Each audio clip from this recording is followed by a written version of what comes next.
நான் கம்பேர் பண்ண விரும்பல. எனக்கு 2 இண்டஸ்ட்ரியும் ரொம்ப பிடிக்கும். மலையாளம்னு சொல்றது என் வீடு மாரி தான் இருக்கும். சென்னையில நான் இப்ப தான் கால் எடுத்து வைக்கிறேன். தமிழ் இண்டஸ்ட்ரியில.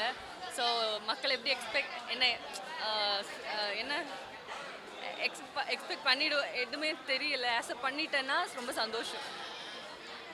Thank you. சொல்லுங்க. படம் ரொம்ப நல்லா இருந்துச்சுங்க. செகண்ட் ஹாஃப் ரொம்ப ஒர்க் அவுட் ஆச்சு. என்னோடய ஃப்ரெண்ட் ராணாவுக்கு நான் வந்து ரொம்ப ரொம்ப happy. Very happy for really nice.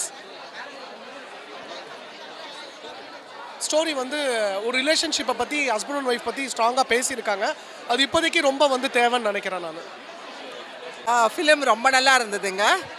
In fact நான் வருஷத்துக்கு அப்புறம் பார்த்ததில்ல. இது one of the best film சொல்லலாம். ஹீரோ ரொம்ப நேச்சுரலாக பண்ணியிருக்காங்க. ஹீரோயினும் 2 பேரோட எக்ஸ்பிரஷன்ஸ்லாம் ரொம்ப நல்லா இருந்தது. ஸ்டார்டிங் அண்ட் எண்டு ரொம்ப அழகாக பண்ணிட்டாங்க. Thank you so much. ஃபர்ஸ்ட் படம் பார்த்துட்டு வரோம். ஸோ ராணவ் ஆக்சுவலி என் ஃப்ரெண்டு.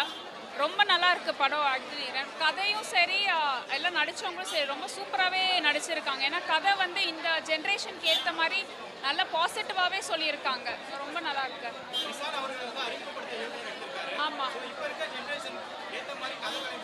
ஆமாம், பர்ஃபெக்டாக இருக்குது இப்போ இருக்க ஜென்ரேஷனுக்கு. ஏன்னா எல்லாருமே லவ் பண்ணிவிட்டு மேரேஜ் பண்ணுறாங்க. பட் நிறைய டைவர்ஸ்னு இருக்கிற இடத்துல இது ரொம்பவே நல்லா இருக்கு. கரெக்டாக இருக்குது இந்த கதை எல்லாமே. பேக்ரவுண்ட் மியூசிக் ரொம்பவே நல்லா இருக்கு. அதுவும் 2 சாங்ஸ்லாம் ரொம்ப பர்ஃபெக்ட் ஹிட் மாதிரி இருக்கு. ஸோ சூப்பராக இருக்குது அது எல்லாமே. மியூசிக் பொறுத்த வரைக்கும் எல்லாமே ஷார்ட்டாக சொல்லணுன்னா, டைவர்ஸ்லாம் நடந்துச்சுன்னா அந்த குழந்தைங்க தான் அஃபெக்ட் ஆகிறாங்க. ஸோ அதனால் எல்லாருமே ஈகோ இருந்தால் கூட லைஃப்ன்றது இப்படி தான் இருக்குன்றது அட்ஜஸ்ட் பண்ணி எல்லாருமே இருக்கிறாங்க. ஸோ அதுதான் லைஃப் அப்படின்றத கதையில் சொல்லியிருக்காங்க.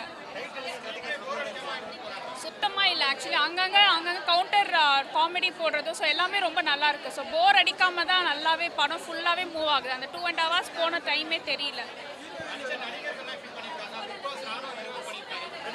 ரொம்ப நல்லா நடிச்சிருக்காங்க. ரொம்ப எனக்கு புது கேரக்டர்ஸ் புதுசாக நடிக்கிற மாதிரியே தெரியல. எல்லாருமே ரொம்ப நல்லாவே பண்ணியிருக்காங்க.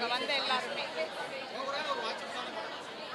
ரொம்ப வாட்சபிளான படம். கண்டிப்பாக படம் ஹிட் ஆகும்னு நினைக்கிறேன். All the best for the team. Fast உண்மையிலே சொல்கிறேன், பிரேக் ஃபாஸ்ட் உண்மையிலே இந்த பிரேக் ஃபாஸ்ட்டுக்கு வேறு மாதிரி ஒரு மீனிங் வச்சுருக்காங்க.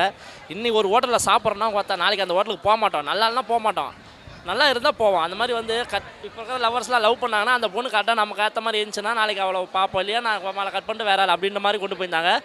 படம் பார்க்கறது ரொம்ப நல்லா இருந்துச்சு. ஃபஸ்ட் ஹாஃப்லேயே கொஞ்சம் போரிங் தான். என்னடா பார்த்தா 100 படத்தில் வர சீன் எடுத்து ஒரு ஃபஸ்ட் ஹாஃப் ரெடி பண்ணியிருக்காங்க அப்படி தான் ஃபீல் ஆச்சு. செகண்ட் ஹாஃப்லேயே வேறு மாதிரி கொண்டு போயிருந்தாங்க. அதை இன்னும் கொஞ்சம் வேறு மாதிரி கொண்டு போயிருக்கலாம் அப்படி தான் நினச்சேன். மற்றபடி ஓகே, அதோட பொண்ணோட ஹீரோயின் ஆக்கி ரொம்ப நல்லா இருந்துச்சு பார்க்கறதுக்கு. அப்புறம் எல்லாமே நல்லா இருந்துச்சு. அப்புறம் அவங்க கேரக்டராக வரவங்க எல்லாமே நல்லா இருந்தது. இன்னும் கொஞ்சம் மெனக்கட்டுருக்கலாம் அப்படி தான் ஒரு குறையா இருந்துச்சு. மற்றபடி ஓகே. அதெல்லாம் நான்லாம் பிக் பாஸே பார்க்க மாட்டேன். அவன் யாருன்னு தெரியாது. நான் ஜீவ் பிரகாஷாக தான் உள்ளே வந்தேன். பார்த்தேன் படம் ஒரு 2.5 hour ஓகே, என்ஜாய் பண்ணலாம். மற்றபடி ஓஹோ ஆகாவெல்லாம் சொல்ல முடியாது. படம் ஓகே. நமக்கு என்ன 1000 பிரச்சனைகளை மறந்து உள்ளே எதுக்கு வருது, ஒரு என்டர்டைன்மெண்ட் ஜாலி வேணும் அப்படி தான். அந்த ஜாலிக்கு உண்டான எல்லா விஷயமும் அதில் பண்ணியிருக்காங்க. இன்னும் கொஞ்சம் மெனக்கட்டுருக்கலான்னு தான் தோணுச்சு. மற்றபடி வேறு ஒன்றுமே இல்லை. ஃபஸ்ட் ஹாஃப்லாவே கொஞ்சம் போரிங் தான். செகண்ட் ஹாஃப்லாவே கொஞ்சம் சில விஷயங்கள் கிரிஞ்சாவே இருந்துச்சு. இருந்தாலும் அது பார்க்கறது நல்லா இருந்துச்சு. அதெல்லாம் கொஞ்சம் இடுப்பை காட்டுறது, அப்புறம் அந்த இதெல்லாம் ஒரு சில விஷயங்கள் நல்லா பாசிட்டிவாக இருந்தது பார்க்குறதுக்கு. ஏன்னா கருப்பமான பொண்ணுங்கள்லாம் எவ்வளோ இந்த வயசில் கோவப்படக்கூடாது. ஆனால் இந்த காலகட்டத்தில் இருக்கிற பொண்ணுங்கள்லாம் அப்படி தான் இருக்காளுங்க அப்படின்னு ஒரு விஷயம் இருக்குது.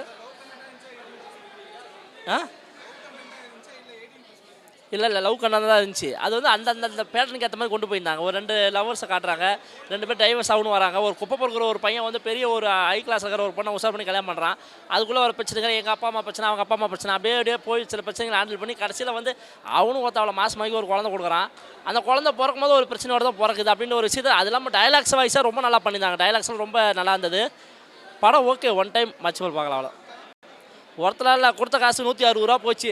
வண்டிக்கு 30 ரூபா, டோக்கனு 130 ரூபா, டிக்கெட்டு போச்சு 160 ரூபா. அந்த 160 ரூபா தான் பார்த்தா ஒரு பிரியாணி வாங்கி திண்டு உட்காந்து வீட்டில் தூங்கி நின்றுருப்பேன். இருக்கிற வெயிலுக்கு கொஞ்சம் நல்ல படம் பார்க்கணும் வந்தேன். ஏதோ போச்சு இந்த வாரம் வெள்ளிக்கிழமை. ஓகே, பார்த்தாச்சு. திரும்ப கேட்டால் கொடுக்க மாட்டாங்க காசு. ஓகே, பரவாயில்ல. இல்லை ஃபேமிலியோட பார்க்கலாம் தெரியல. ஒரு சில பேர் பிடிக்கும், ஒரு சில பேர் பிடிக்காது. ஏன்னா எல்லா மக்களையும் சாட்டிஸ்ஃபை பண்ணுற மாதிரி யாருமே படம் எடுக்க முடியாது. உண்மையாக சொல்கிறேன். நல்ல படம் எடுத்தாலும் பார்த்தா அதை ஒரு குறை சொல்லினே இருப்பாங்க. எனக்கு ஓகே, ஒன் டைம் வாட்சபிள். ஏன்னா ஒரு என்ன சொல்ல வராங்க அப்படின்றத நம்ம பார்க்கணும். நம்ம 1008 பிரச்சனைகளை மறக்க தான் உள்ளே வரோம். அப்படிங்கும்போது நம்ம இதே நினச்சிக்கின்னு வாமா அப்படின்ற மாதிரி இல்லாமல் ஓகே, ஒன் டைம் வாட்சபிள் பார்க்கலாம்.